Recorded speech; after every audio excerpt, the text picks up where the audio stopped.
विद्यार्थी मित्रांनो, गणित या विषयातील आजचा आपला टॉपिक आहे घटक आहे अपूर्णांक.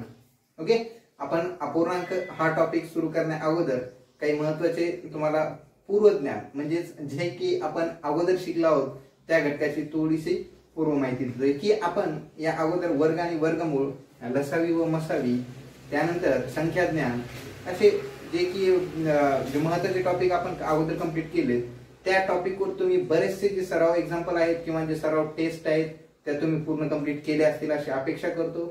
ते चॅप्टर तुम्ही काळजीपूर्वक अभ्यासले असतील आणि ते जर तुम्ही पूर्ण कंप्लीट अभ्यासले असतील तरच आपण या ठिकाणी अपूर्णांकाच्या चॅप्टरला सुरुवात करणार आहोत.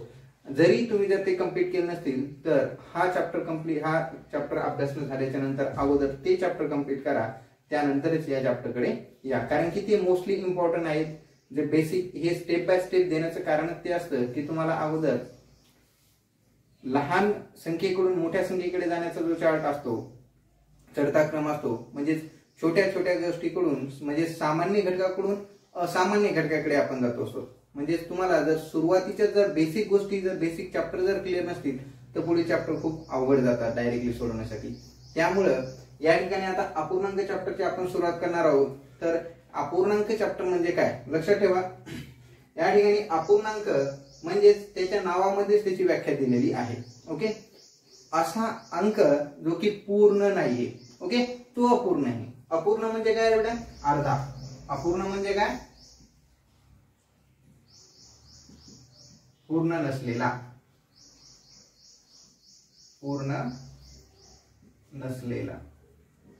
मग अपूर्ण म्हणजेच पूर्ण नसलेला, तर या ठिकाणी अंक दिलेला आहे म्हणजेच अंक, अशी संख्या की जी पूर्ण नाहीये. आता पूर्ण संख्या आणि अपूर्ण संख्या, मग या ठिकाणी तुम्हाला म्हणतात सर मग पूर्ण संख्या कोणती? तर पूर्ण संख्येची व्याख्याच आहे 0 पासून 1 2 3 अशा अनंतपर्यंत ज्या संख्या असतात त्यांना पूर्णांक संख्या म्हणतात. ओके, ते झालं पूर्ण. पण या ठिकाणी ज्या काही आपण संख्या अभ्यासणार आहोत हा एक संख्यांचाच प्रकार आहे.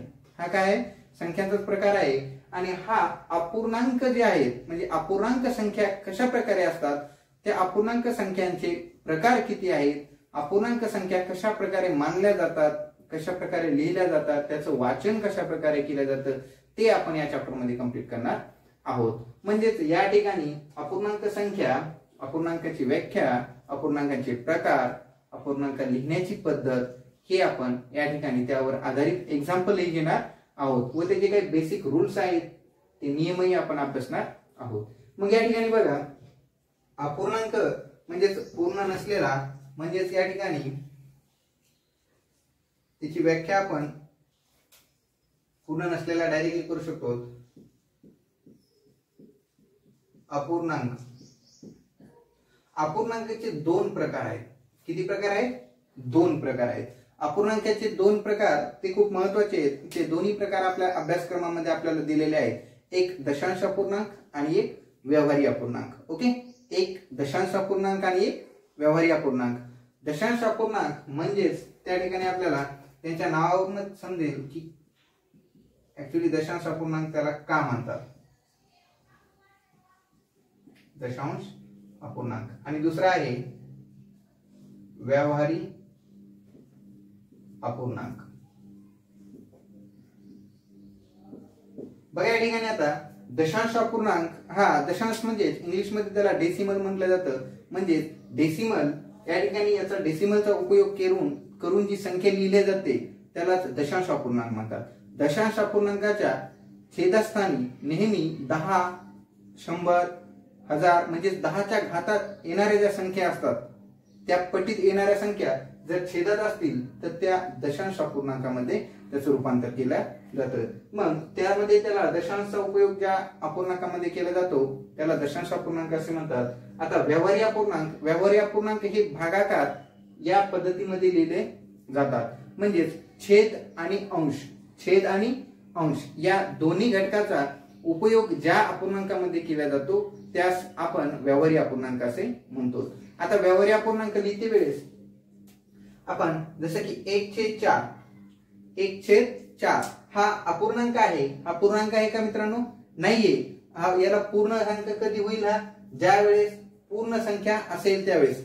पूर्ण संख्येमध्ये कधीही डेसिमल नसतो किंवा अशा पद्धतीने ती भागाकार स्वरूपातही लिहिलेली नसते, ती पूर्ण स्वतंत्र संख्या असते. ओके, पूर्ण स्वतंत्र संख्या असते. मग 1/4 ठिकाणी छेदही आहे आणि अंशही आहे. बघा, हा अंश,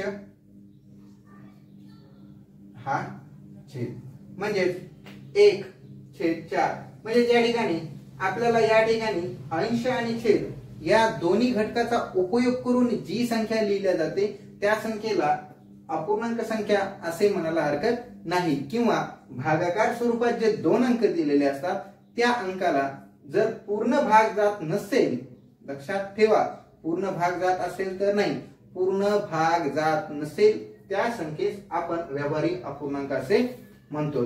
यानंतर दशांश अपूर्णांक म्हणजे या ठिकाणी 0.25 असं लिहिलं तरी चालतं. आता 0.25, आता या ठिकाणी पॉइंट, दशांशला इंग्लिश मध्ये पॉइंट आपण ज्यावेळेस वाचन करू त्यावेळेस पॉइंट असे म्हणतो. ओके, किंवा 0.25. आता या ठिकाणी सगळ्यात महत्वाचं त्याचं वाचन असतं. काय असतं? त्या संख्येचं वाचन. म्हणजे तुम्ही संख्या लिहिते वेळेस संख्या कशा प्रकारे लिहितात, वाचनावरून त्या संख्येची किंमत तुम्हाला कळत असते. त्या संख्येची किंमत एकदा समजली की ती संख्या ऍक्च्युअली काय आहे ते समजतं. याचं वाचन कसं करावं बेटा?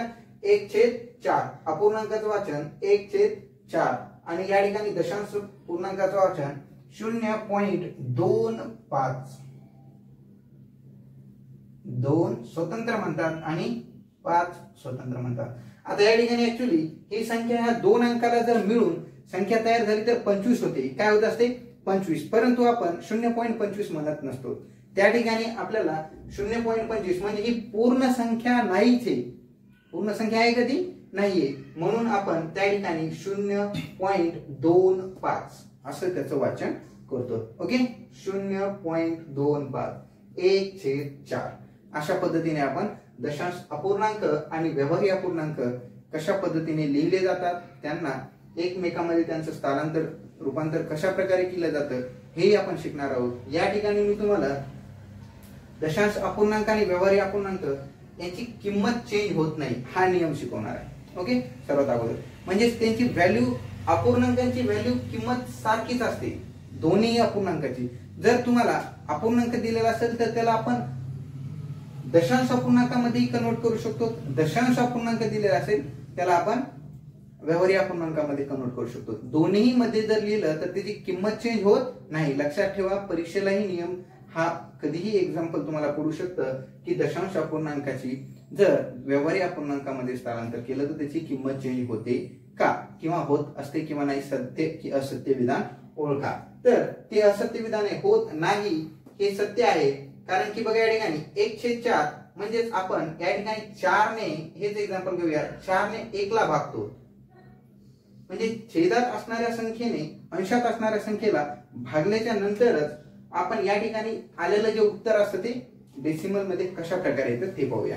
आता 4 ने आपण 1 ला पूर्ण भाग देऊ शकत नाही. ओके, मग आपल्याला नियम सांगतोय भागाकाराचा, जर 4 ने जर 1 ला पूर्ण भाग देत नसेल तर 1 च्या समोर 0 घ्या. 1 च्या समोर 0 घ्या. परंतु 0 घ्यायचं असेल तर त्या ठिकाणी एक अट आहे. 0 घ्यायचं असेल तर वरती 0चा भाग देऊन डेसिमल द्यावा लागतो. ओके, डेसिमल का द्यावा लागतो? कारण की हा आपल्याला या ठिकाणी संख्येची किंमत वाढवायची असते. ओके, संख्येची किंमत वाढवली म्हणजे या ठिकाणी आता ही संख्या 10 झालेली आहे. मग डेसिमल दिल्याला बिलकुल विसरायचं नाही आणि डेसिमल द्यायला सुद्धा विसरायचं नाही. ओके, आता या ठिकाणी 4 ने 10 ला भागल्याच्या नंतर 4च्या पाड्यामध्ये 10 येतात का? नाही. 10 पेक्षा लहान येणारी संख्या कोणती आहे? 8 आहे. मग या ठिकाणी 8. ओके, मग 8 या संख्येला ज्यावेळेस 10 मधून वजा केले तर किती उत्तर येईल बेटा? 2. भागाकार करते वेळेस ही प्रक्रिया आपल्याला सोपी आहे, ती यायलाच पाहिजे सगळ्याला. 8 मायनस 10 मायनस 8 किती येतील? 2. आता 2च्या समोर 0 घेता येतो. लक्षात ठेवा, एकदा डेसिमल देऊन 0 घेतल्याच्या नंतर पुढे कितीही वेळा तुम्हाला 0 घेण्याची परवानगी दिलेली असते भागाकाराच्या नियमामध्ये. एकदा जर का तुम्ही डेसिमल घेतला त्यानंतर 0 जोपर्यंत पूर्ण भाग जात नाही तोपर्यंत तुम्ही 0 देऊ शकता. मग आता या ठिकाणी 4च्या पाड्यामध्ये तर 20 येतात, म्हणजेच या ठिकाणी पहिला भाग 2चा जो राहिला होता तो, आणि 4 पंचे 20. मग या ठिकाणी 0,0 म्हणजेच या ठिकाणी 0.25 1/4 म्हणजेच 0.25 किंमत चेंज होत नाही. ओके, या उदाहरणावरून तुम्हाला समजलं असेल. मग आपण या ठिकाणी आता दशांश अपूर्णांक आणि व्यवहार्य अपूर्णांक यांच्या किमती बघूया. ओके, त्यांच्या किमती कशा असतात. मग त्यांच्या किमतीची व्हॅल्यू किमती काढते वेळेस त्यांच्या स्थानावरून त्यांची किंमत काढल्या जाते. आता त्यांचं स्थान, त्यांच्या स्थानावरून जर किंमत काढायची असेल तर एकक, दशक, शतक, हजार. ओके, ह्या झाल्या डावीकडील स्थानावरच्या.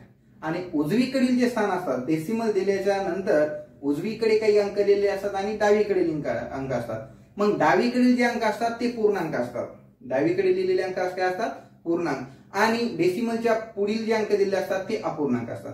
मग या ठिकाणी अपूर्णांक आणि पूर्णांक मिळून दशांश अपूर्णांक संख्या तयार होते. मग त्या ठिकाणी आपण त्यांच्या किमतीही एकक, दशक, शतक अशा पद्धतीने आणि डेसिमलच्या उजव्या बाजूला दशांश, शतांश, हजारांश अशा पद्धतीने दिल्या जातात. ओके, कारण की त्या पूर्ण नसतात, अंश असतात. ओके, पूर्ण संख्या नसतात, संख्येचा अंश असतो. ओके, तर बघा या ठिकाणी दशांश अपूर्णांकाची किंमत. आता या ठिकाणी दशांश अपूर्णांकाची किंमत काढते वेळेस आपण त्याच्या किमती हे त्यांच्या स्थानावरून ठरवतो.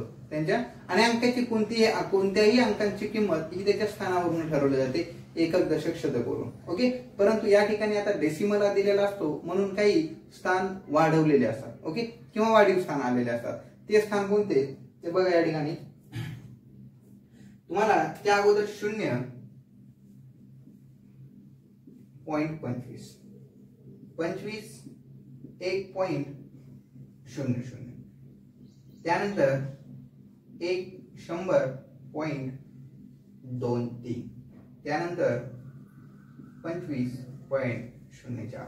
आता या ठिकाणी मी तुम्हाला काही अंक दिलेले आहेत. ओके, आता या अंकाच्या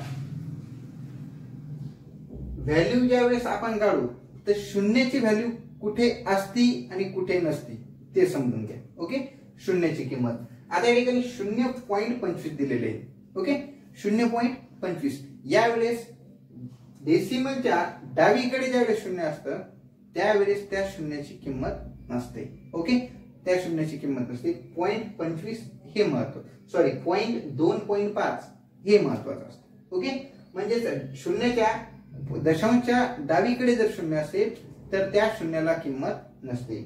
खाली बघा या ठिकाणी 25.00 दिलेले. जर पॉइंट दिलेला जो पॉइंट आहे त्या दशांशच्या जर उजवीकडे फक्त शून्यच असतील, फक्त 0 असतील तर त्या शून्याला किंमत नसते. म्हणजेच या ठिकाणी डेसिमलच्या या साईडलाही किंमत नसते आणि या साईडलाही किंमत नसते. परंतु या ठिकाणी डेसिमल दिलेला आहे आणि त्याच्या उजव्या साईडला अंक दिल्याच्या नंतर शून्य आलेले त्यावेळेस त्या शून्याला किंमत असते. या ठिकाणी शून्याला किंमत आहे. क्यों का, कारण की त्याच्यानंतर दिलेला पूर्णांक दिलेला आहे. ओके, पूर्णांक दिलेला आहे म्हणून त्या पूर्णांकाने त्या शून्याला शून्य न ठेवता एका संख्येमध्ये कन्वर्ट केले 100 मध्ये, म्हणून त्या शून्याला काय आहे, किंमत आहे. ओके, म्हणजे या ठिकाणी जर डावीकडे शून्याच्या डावीकडे जर संख्या असेल, एखादा अंक असेल तर त्यावेळेस त्या शून्याला किंमत असते. आता या ठिकाणी बघा 25.04. आता या ठिकाणी सुद्धा शून्याला किंमत आहे, कारण की या ठिकाणी डेसिमलच्या नंतर जे शून्य आले त्याच्यानंतर एक अंक दिलेला आहे, अंक दिलेला असेल त्यावेळेस त्या शून्याला किंमत असते, कारण की त्याची प्लेस वाढून दिलेली आहे. ओके, या ठिकाणी प्लेस वाढून दिलेली. परंतु या ठिकाणी 4च्या नंतर जर शून्य असतील तर या शून्याला किंमत नाही, परंतु या शून्याला किंमत आहे. ओके, त्या 4च्या नंतर जेवढे काही शून्य असतील त्या शून्याला किंमत नसते. म्हणजेच या ठिकाणी तुम्हाला शून्याच्या डेसिमल लिहिण्याच्या पद्धतीमध्ये शून्याची किंमत कोणत्या ठिकाणी आहे आणि कोणत्या ठिकाणी नाही हे तुम्हाला या 4 एक्झाम्पल वरून बेस्ट समजलं असेल. ओके, चला तर आता या ठिकाणी त्याच्या किमती पाहूया आपण. किमती बघण्याच्या अगोदर मी तुम्हाला एक एक्झाम्पल देतो, ते आहे 586.23. ओके, 586.23. मग आता या ठिकाणी 586.23 या संख्येला या संख्येच्या आपल्याला किमती फाइंड करायच्या. ही जी संख्या दिलेली आहे ही दशांश अपूर्णांकामध्ये दिलेली आहे, पूर्ण संख्या नाहीये. 0.23 आहे म्हणजे पूर्ण संख्या नाहीये. मग या ठिकाणी एक चार्ट देतो मी तुम्हाला, त्या चार्टचा अभ्यास करून आपण त्याच्या किमती कशा प्रकारे फाइंड केल्या जातात त्या पाहूया.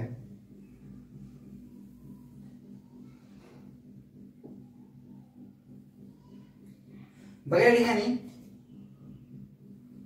एक, एकक, दशक, शतक, दशांश आणि शतांश 5, 2, 3, 4 आणि 5. या ठिकाणी संख्या एकक आणि त्यांचा विस्तार, स्थान व किंमत. बघा या ठिकाणी संख्या आपण अगोदर ज्या दिलेल्या आहेत त्या मांडून घेऊया. ओके, संख्या मांडून घेते वेळेस संख्या व्यवस्थित मांडून घ्यायच्या. 500 म्हणजेच या ठिकाणी 86. ओके, पॉइंट किती दिले 23. मग या ठिकाणी 586 पॉइंट किती आहेत 23. ज्यावेळेस एकक विचारले जातात तर 6 म्हणजे किती रे बेटा एकक स्थानी आहे, 8 हे दशक स्थानी आहे आणि 5 हे शतक स्थानी आहे. ओके, त्यांचे स्थान समजले तुम्हाला. 586 या संख्येला आपण एका चार्ट मध्ये लिहिलेला आहे आणि त्या चार्ट मधील ज्या ठिकाणी तुम्हाला एकक दिले त्या ठिकाणी आपण त्यांचे एकक स्थान, दशक स्थान किंवा याला आपण स्थानही म्हणू. ओके,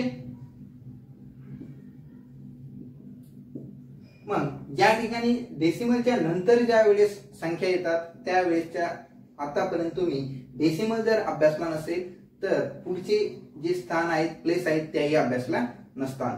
मग या ठिकाणी एकक पासून सुरुवात होत नसते. जसे की या ठिकाणी एक पासून सुरुवात झाली, त्या ठिकाणी डेसिमलच्या पुढची जी संख्या असते ती दशक या स्थानापासून सुरुवात होते. कारण की दशांश मध्ये लिहिते वेळेस संख्या आपण सुरुवातच 10 असणे गरजेचं असतं. त्याच्या 10 कमीत कमी 10 ही संख्या छेद असणे गरजेचं असतं किंवा 10च्या पटीत. आपल्याला त्याची व्याख्याही सांगितलेली आपण, जर ती 10च्या पटीत असेल तर किंवा 10चा घात असेल तर ती दशांश संख्या असते. मग या ठिकाणी दशक, दशांश काय म्हणतात त्यांना दशांश. या ठिकाणी शतांश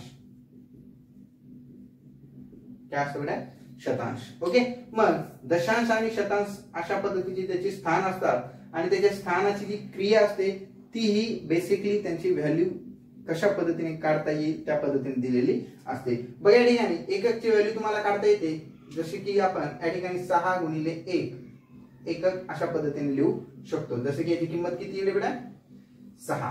मग या ठिकाणी 8 गुणिले 10 दशक म्हणजे 10, याची किंमत किती येणार आहे 80.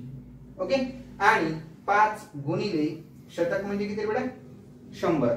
या ठिकाणी तुम्हाला या किमती सरळ स्वरूपामध्ये तुम्हाला लिहिता येतात किंवा हे तुम्ही अभ्यासलंही असणार आहे. 8वीच्या स्तरापर्यंत हे गोष्टी तुम्हाला बेसिकली माहित असणं गरजेच्या आहेत. परंतु या ठिकाणी आता डेसिमल आहे आणि डेसिमल दिल्याच्या नंतरच्या ज्या संख्या असतात त्या संख्या आपण या ठिकाणी 2